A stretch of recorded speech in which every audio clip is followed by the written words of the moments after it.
Kenapa sih kita harus mencari, kalau mau nikah nyariannya apa? Wanita solihah, bukan istri solihah. Karena kalau istri solihah berarti istri orang. Kalau wanita solihah berarti wanita itu belum punya suami, dia masih punya orang tuanya. Kenapa kok kita pilih wanita solihah?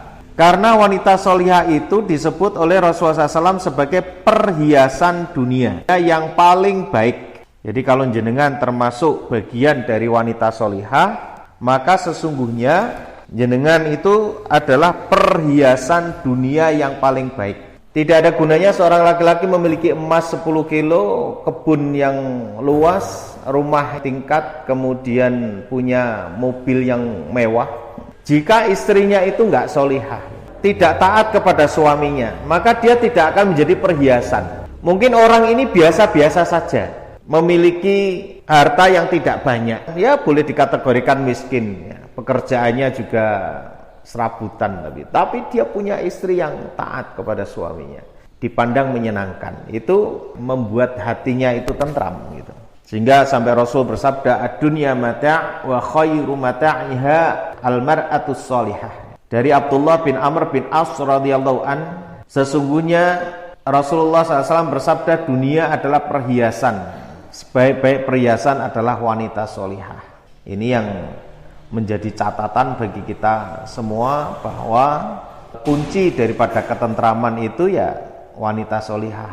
Lah kalau suaminya nggak soleh Pak gitu, walaupun suaminya tidak soleh, kalau wanitanya solihah, insya Allah nanti anaknya itu jadi soleh-solihah, ya, walaupun suaminya tidak soleh. Makanya wanita ini menjadi tolok ukur keberhasilan dalam sebuah bangunan rumah tangga dan bangunan dalam pendidikan. Ini sangat penting. Kenapa ibu-ibu ini harus betul-betul menjadi ibu-ibu yang tegar, punya keyakinan yang kuat? Itu karena memang diharapkan ya nanti akan menjadi ibu-ibu yang memiliki satu kekuatan, karena dia akan meneruskan generasi yang hebat gitu. Jadi kalau ada anak itu kok, ya maaf ya, menjadi penghafal atau menjadi apa gitu, hebat itu bukan ditanya siapa bapaknya gitu, siapa dulu dong ibunya gitu.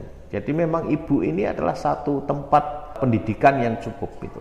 Lah kalau ibunya nggak ngerti apa-apa Pak, walaupun maaf ya, ibu-ibu ini nggak ngerti apa-apa dalam pendidikan, tapi dia solihah sudah. Dia taat betul sama suaminya tuh. Insya Allah akan menurunkan anak-anak yang soleh dan solihah. Walaupun mungkin maaf ya, dia pendidikan formalnya cuman mungkin SD, SMP gitu. Insya Allah ya, karena kuncinya di solihahnya ya, bukan pada pendidikan formalnya. Ini yang perlu kita pahami. Yang kedua, kenapa harus wanita solihah? Karena wanita solihah ini ada sumber kebahagiaan. Ini dalam salah satu hadis Rasulullah SAW bersabda, arba'u min sa'adatil mar'i an takuna zaujatuhu salihah wa auladuhu abraran wa khulata'uhu salihina wa yakuna rizquhu fi baladihi. Kenapa kok wanita solihah yang kita pilih? Karena menjadi sumber kebahagiaan. Kalau maaf ya, rumah tangga tidak bahagia, itu wanitanya solihah apa tidak gitu. Karena apa? Sekali lagi, dalam hadis yang lain kan disebutkan di antara ciri wanita solihah kan dipandang menyenangkan. Nah, itu sumber kebahagiaan. Namanya menyenangkan itu mesti bahagia. Nah, coba kalau ditanya, wes maem Dik, wes lah anak ini nanti ning kono ning mburi. Jajal nek dijawab kaya ngono, kowe iku dadi wong lanang iku piye, Jal? Lah ya ditakoni kowe kok jawabane kaya ngono. Disawang kok ya nglempit-nglempit wajahe kan ngaten niku. Wis gak nyeneng noblas. Di situ di mana letak kebahagiaannya? Ndak ada. Walaupun nanti juga kita akan bahas tentang lelaki soleh ya, karena kita bahasanya adalah di wanita solihah dulu. Sumber kebahagiaan itu ada 4, kata Rasulullah SAW. Yang pertama apa? Kalau dia memiliki istri yang solihah. Jadi kita bisa melihat seseorang itu bahagia apa tidak, lihat dari situ aja. 1. Yang kedua apa? Wa auladuhu abraran, memiliki anak yang baik, anak yang soleh. Jadi kalau misalnya kita memiliki anak yang soleh, itu kan menyenangkan juga. Diperintah manut gitu kan, suruh sholat, suruh ngaji, bantu orang tua, taatlah kan. Kuncinya kalau anak soleh kan taat kepada orang tua. Ini juga bagian daripada sumber kebahagiaan. Lah saya tidak bisa bayangkan kalau di rumah itu terkumpul orang-orang yang soleh.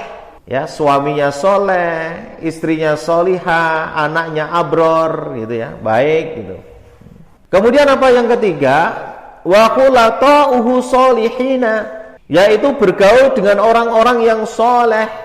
Karena apa? Ya, berteman dengan orang yang soleh itu insya Allah selamat. Ya. Suatu ketika ada kesalahan, dia akan senantiasa mengingatkan.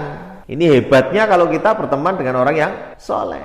Dan orang yang soleh mesti akan menjaga. Apanya yang dijaga? Ya, lisannya, hatinya, berpikirnya, cara berpikirnya, pergaulannya. Orang yang soleh tetap menjaga muruahnya.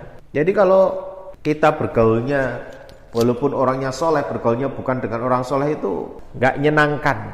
Masya Allah.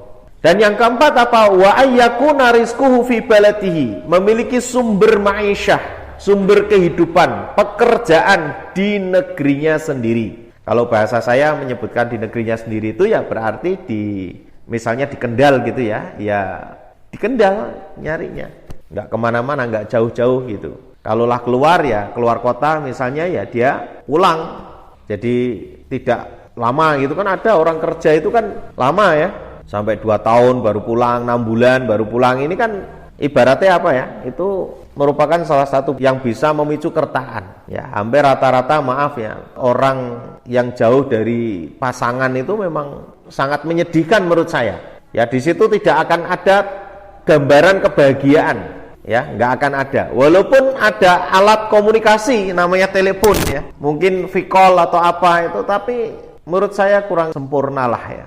Kalau hanya untuk mencari kerjaan, menurut pendapat saya itu lebih baik dekatlah dengan istri, dengan anak gitu. Kalau untuk kerjaan loh ya, untuk nyari pekerjaan, sehingga bisa ya banyaklah hal-hal yang sempurna bisa kita lakukan ya, yaitu melayani suami juga sempurna, suami memberikan nafkah kepada istrinya juga sempurna, kemudian mendidik anak-anaknya juga sempurna, seperti itu. Tapi kalau misalnya jauh kan nggak bisa, sangat sulit sekali gitu. Nek saya ya lebih baik, ibaratnya bahasa Jawa mengatakan mangan ramangan kumpul gitu ya, dengan istri, dengan anak. Ini diantaranya.